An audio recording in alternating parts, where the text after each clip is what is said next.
Oke, Assalamualaikum warahmatullahi wabarakatuh. Perkenalkan, nama saya Alfi Durian Indra Putra. Di sini NPM saya 2335 10583. Oke, di sini saya akan menjelaskan itu bagian distribusi frekuensi. Oke, di sini saya menjelaskan hanya bagian saya saja. Untuk itu saya mohon maaf jika ada kurang atau kurang bagus dari saya. Oke, di sini data mentanya.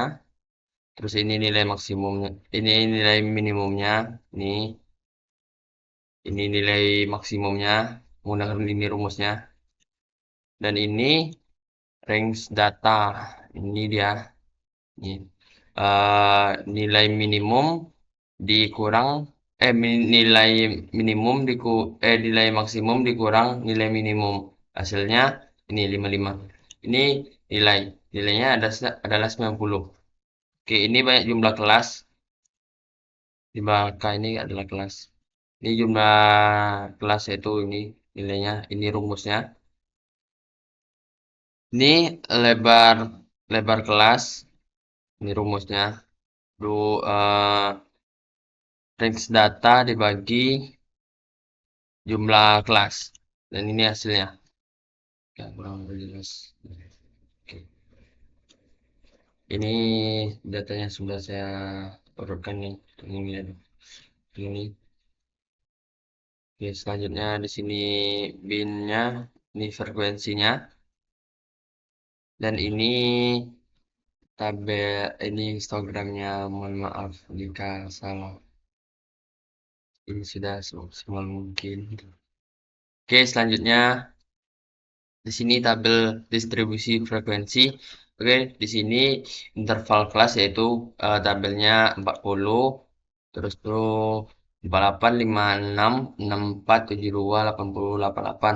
Oke, seterusnya ini 47, 8, 47, 55, 63, 71, 79, 87, 95. Oke, saya Oke, di sini mendapatkan nilai eh, frekuensi yaitu menggunakan rumus ini frekuensi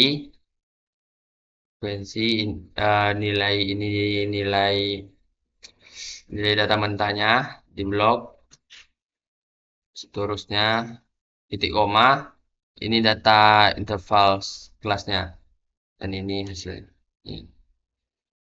Ini frekuensinya, ini total total total frekuensinya. Oke, selanjutnya itu batas batas kelas yang pertama. Oke, nilainya didapatkan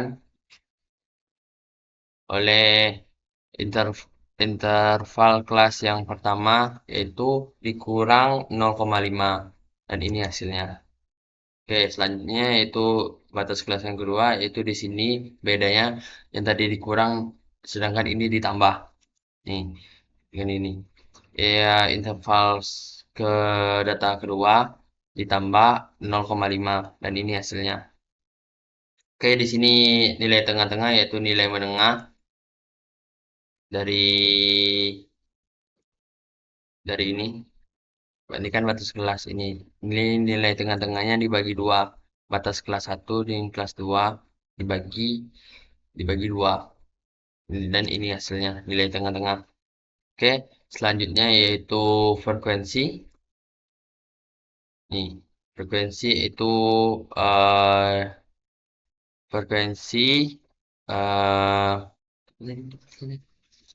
eh, bagi hasil nilai hasil nilai total nilai frekuensi terus tuh dikali 10, dikali 100, dan ini hasilnya.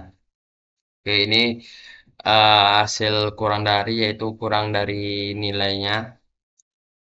Oke, 11. Ini nilainya 11 dikarenakan ini frekuensinya 11. Oke, ini rumusnya 11 ditambah nilai frekuensi. Ini hasilnya. Oke, di sini lebih dari yaitu nilai yang melebihi. Sini nilainya 90 karena Saya mengisi totalnya 90, totalnya 90. Oke, di sini rumusnya itu lebih dari dikurang dikurang frekuensi ini. Sedangkan ini tadi ditambah ya. Yang ini ditambah. Kalau kurang dari itu ditambah, kalau lebih dari itu dikurang. Oke, selanjutnya frekuensi kumulatif yaitu interval kelas yang ini jadi 40 40 74 40 74 48 55 48 55. Ini nilainya. Oke, di sini frekuensi yaitu saya dapatkan dari sini. Ini dari ini data data mentahnya, terus titik koma interval kelas yang kedua, dan ini hasilnya frekuensinya. Oke, ini kurang dari yang 11 tadi. Jadi ini rumusnya ditambah nilai yang pertama ditambah frekuensi yang kedua, dan ini hasilnya seterusnya. Oke, di sini 90 saya mengikuti ini lebih dari. Oke, dan ini rumus yang keduanya, yang perbedaan antara kurang dari dan lebih dari itu kurang dari ditambah, lebih dari dikurang. Oke, di sini nilai lebih dari yang pertama dikurang frekuensi yang pertama, dan seterusnya nanti seperti ini. Oke, selanjutnya yaitu ini histogram histogram Baik, Assalamualaikum warahmatullahi wabarakatuh. Perkenalkan, nama saya Muhammad Fazli, ber-NPM 233510501 dari kelas 5A. Nah, di sini saya akan menjelaskan distribusi probabilitas, di mana di distribusi probabilitas ini terdapat data mentah, yaitu di sini terdapat data mentah. Nah, selanjutnya ini adalah nilai dari data mentah, yaitu 90. Nah, di sini terdapat data minimal yaitu 40. Nah, di sini terdapat rumus dari data mentah tersebut ini. Dan di sini terdapat data maksimal yaitu ini rumusnya. Nah, selanjutnya ini ada data interval kelas dan data frekuensi. Nah, di sini terdapat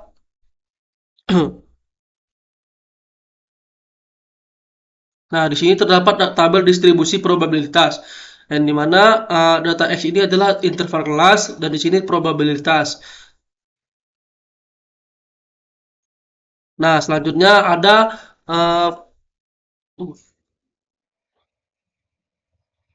Nah, di sini selanjutnya ada variansi dan baku. Di sini terdapat rumus variansi yaitu ini, dan selanjutnya simpangan baku di sini.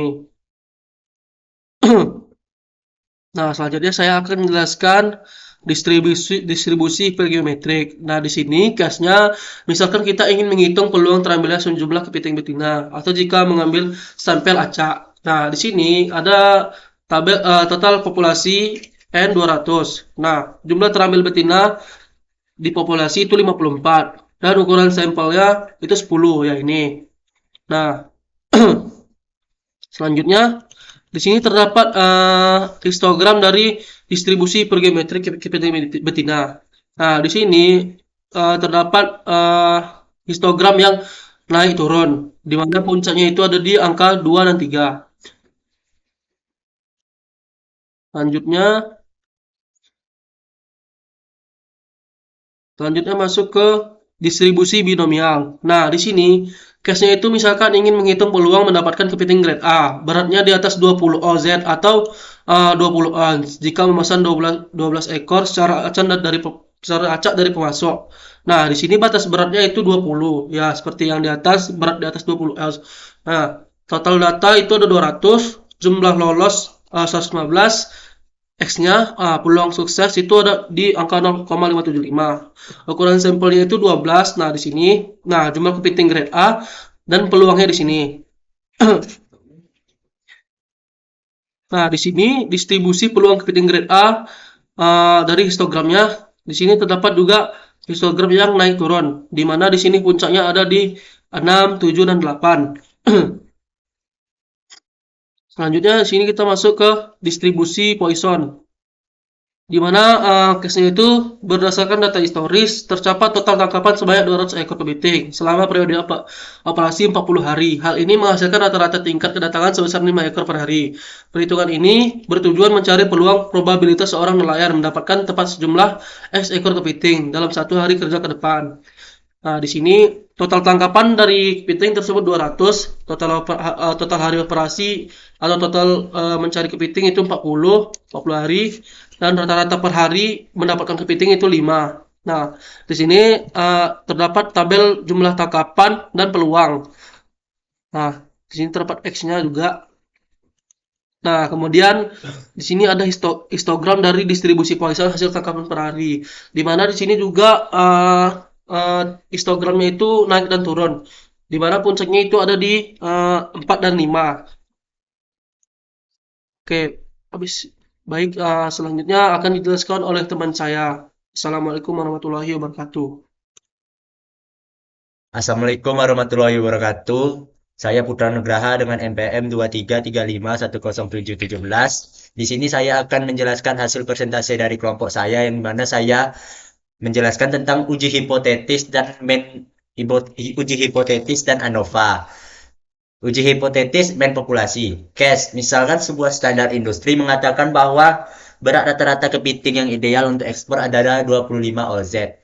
Seorang inspektor ingin menguji apakah populasi kepiting yang ditangkap rata-rata sama dengan 25 OZ atau justru berbeda.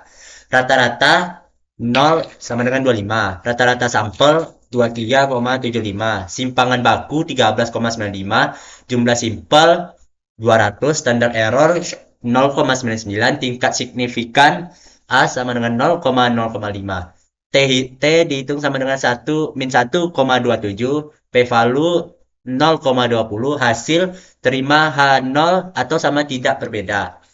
Selanjutnya ada ANOVA. Case, seorang peneliti ingin tahu apakah perbedaan berat yang signifikan antara kepiting jantan male, betina female, dan yang belum jelas interdimate. Male datanya ada yang di bawahnya, sedangkan female datanya di bawahnya juga, sedangkan interdimate datanya ada juga di bawahnya. ANOVA single factor, dan terdapat juga submary dan ANOVA. Hasil ANOVA F statistik uji F kurang 44.1324. Nilai F ini sangat besar, menunjukkan kemungkinan adanya perbedaan yang signifikan antar kelompok. F grade, nilai kritis F sama dengan 3.04175.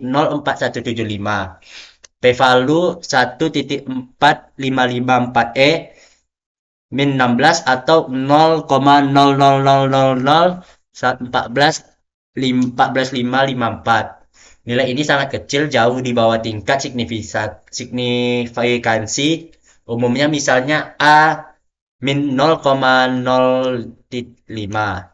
Inti singkat dan kesimpulan, karena p-value 1,45554E min 16 jauh lebih kecil dari 0,05 dan nilai F hitung lebih kecil F kritis, maka terdapat perbedaan rata-rata yang signifikan secara statistik antar kelompok pria wanita dan tidak ditentukan. Demikian juga hasil dari presentasi saya. Assalamualaikum warahmatullahi wabarakatuh.